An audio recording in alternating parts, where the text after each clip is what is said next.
Johan, toi, ta trajectoire, tu étais en championship l'année dernière avec QPR, tu avais fait une saison pleine d'ailleurs, tu as choisi de rejoindre les Girondins de Bordeaux.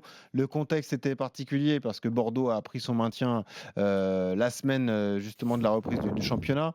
Moi, la question que je me suis posée, c'est est-ce que toi, quand tu arrives déjà, tu te rends compte dans les entraînements et tout du potentiel des jeunes qui composent cette équipe, des Bakwa, de tous les autres. Tu te dis quand même, là, on a moyen de faire quelque chose de bien, même si le début de saison est un peu chaotique, quoi. Oui, oui, on le voit vite. Après, moi, en fait, j'avais surtout du mal à m'habituer à jouer qu'avec presque des jeunes Ah oui, bien de sûr. 19-20 ans. Au Ah ouais. final, de passer de l'Angleterre, où c'est vraiment rugueux, etc., à passer à ça. Il m'a fallu quelques jours pour me rendre compte de me dire, voilà, là, on y est. Le club est dans telle situation, ça va être avec cette équipe-là. Et en fait, moi, ce qui m'a surtout surpris, c'est leur progression sur les 2 mois de prépa. En fait, Ouais. j'ai pu témoigner de la progression de tous les jours, quoi. Et donc tout le monde était surpris de notre début de saison, de la qualité des jeunes.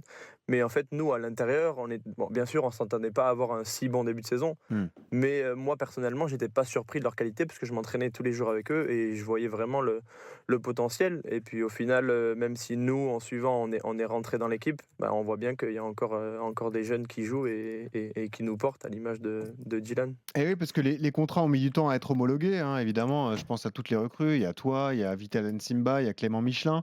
Euh, C'était assez cocasse d'ailleurs de se dire l'équipe tourne sans les recrues, quoi. Ça devait être un peu particulier pour vous aussi de vous dire bon, les gars, on va intégrer une équipe qui tourne. Bah, on espère qu'on va pas être les chats noirs et qu'on va pas inverser la courbe des résultats, quoi.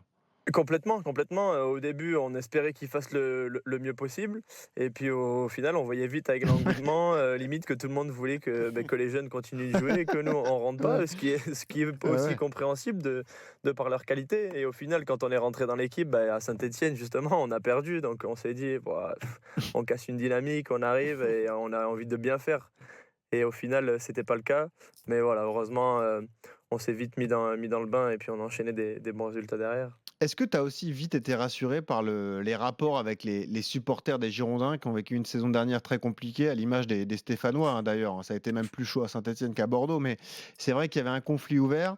Le maintien miraculeux a rabiboché un peu tout le monde, et puis finalement la courbe de résultats fait que l'ambiance est au beau fixe. Mais est-ce qu'au début, toi en plus qui étais amené à avoir un rôle important de capitaine et de papa du groupe, c'était une de tes inquiétudes de te dire j'espère que les supporters seront derrière nous? Une inquiétude au début, mais en fait, on s'est vite rendu compte, beh, quand on a vu que le club allait quasiment disparaître, que ça a créé un énorme engouement autour du club. Et en fait, ça a reconsolidé tout le monde. Tout le monde s'est mis derrière le club. Les supporters ont manifesté, ont montré qu'ils étaient derrière le club. Et en fait, c'était un mal pour un bien au final. Et là, on se retrouve à jouer devant 20 000 personnes tous les week-ends et c'est vraiment eux le 12e homme. Donc, non, non, ça a été que bénéfique pour le club au final. Quoi.